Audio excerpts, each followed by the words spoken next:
Pemirsa, setelah ditetapkan resmi sebagai tersangka dalam kasus pemerasan K3 di Kementerian Tenaga Kerja oleh KPK, Presiden Prabowo Subianto telah memberhentikan Immanuel Ebenezer yang akrab disapa Noel dari posisi Wakil Menteri Ketenagakerjaan atau Wamenaker.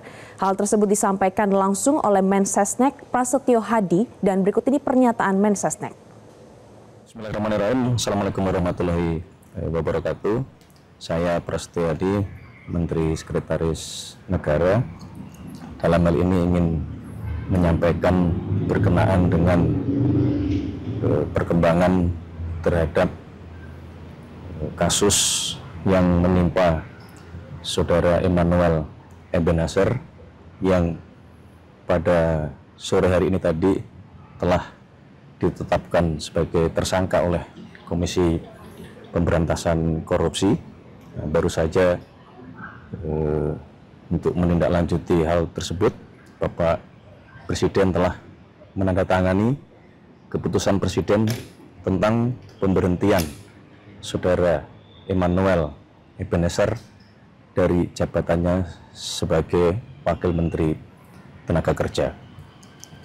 Selanjutnya, kami menyerahkan seluruh proses hukum untuk dijalankan sebagaimana mestinya, dan kami berharap ini menjadi pembelajaran bagi kita semuanya, terutama bagi seluruh anggota Kabinet Merah Putih dan seluruh pejabat pemerintahan untuk sekali lagi benar-benar Bapak Presiden ingin kita semua bekerja keras, berupaya keras di dalam memberantas tindak-tindak pidana korupsi.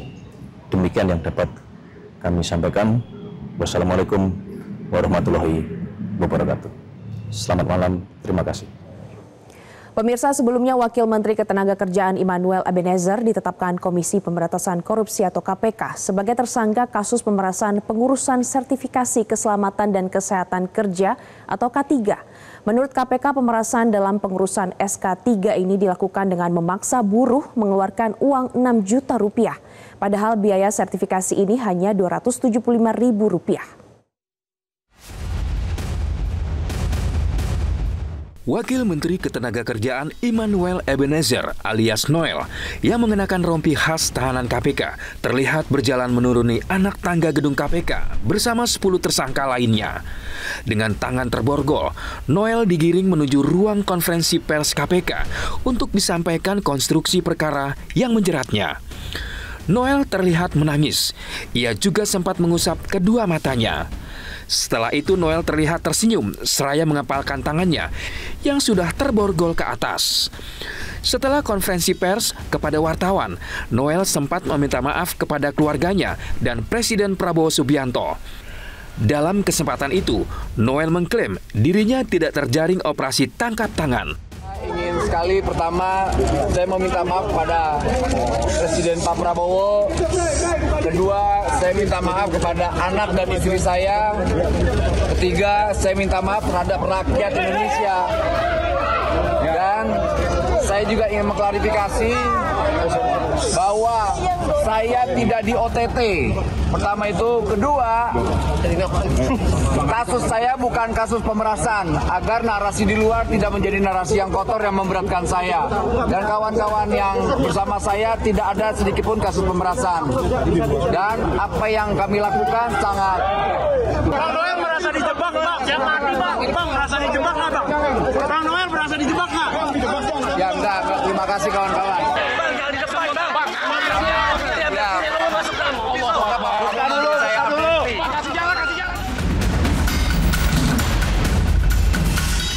Mantan penyidik KPK, Lakso Anindito menjelaskan, proses OTT terhadap Noel tidak dilakukan sehari dua hari, tapi sudah dipantau sejak lama. Dan saya melihat sebetulnya kalau kita bicara mengenai operasi tangkap tangan, Mbak, pengalaman saya sebagai penyidik KPK, itu tidak akan dilakukan dalam sehari dua hari. Tapi itu memerlukan proses panjang yang mungkin sudah berbulan-bulan dipantau, berbulan-bulan dilakukan oleh Komisi Pemberantasan Korupsi. Artinya pasca KPK menahan 4 orang yang diduga terlibat dalam kasus tenaga kerja asing, praktek itu masih terus berjalan, Mbak, pada saat dipantau oleh KPK. Ini menunjukkan bahwa isu di ketenagakerjaan itu sangat serius dan dibutuhkan adanya perubahan yang sifatnya fundamental. Noel merupakan hanya salah satu aktor di dalam proses. Status tersangka Noel dan 10 pihak lainnya sudah ditetapkan dalam waktu 1 kali 24 jam pasca operasi tangkap tangan atau OTT. Hal ini sekaligus membantah tuduhan penetapan tersangka melewati batas waktu. OTT melibatkan penyelenggara negara dan pihak swasta dengan mengamankan 22 kendaraan mewah yang terdiri dari 15 mobil dan 7 motor. KPK mengungkap fakta dalam dugaan pemerasan pengurusan sertifikasi keselamatan dan kesehatan kerja yang menyeret Wakil Menteri Ketenagakerjaan Immanuel Ebenezer. Buruh atau pekerja yang seharusnya membayar biaya sertifikasi hanya Rp275.000 dipaksa mengeluarkan uang Rp6 juta. Ketua KPK Setio Budianto menyebut modus digunakan tersangka dalam kasus ini adalah memperlambat, mempersulit, bahkan tidak memproses pengajuan sertifikasi K3.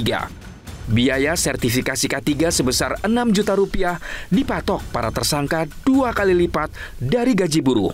Ketika kegiatan tangkap tangan, KPK mengungkap bahwa dari tarif sertifikasi K3 yang sebesar Rp275.000, tapi fakta di lapangan menunjukkan bahwa para pekerja atau buruh harus mengeluarkan biaya hingga Rp6 juta karena adanya tindak pemerasan dengan modus memperlambat, mempersulit, atau bahkan tidak memproses permohonan pembuatan sertifikasi K3 yang tidak membayar lebih tersebut. Sementara itu, 1 unit kendaraan roda 2 diamankan dari Noel dari 22 kendaraan yang disita KPK dalam operasi tangkap tangan. Selain motor, Setio menyebut Noel mendapatkan uang miliaran rupiah.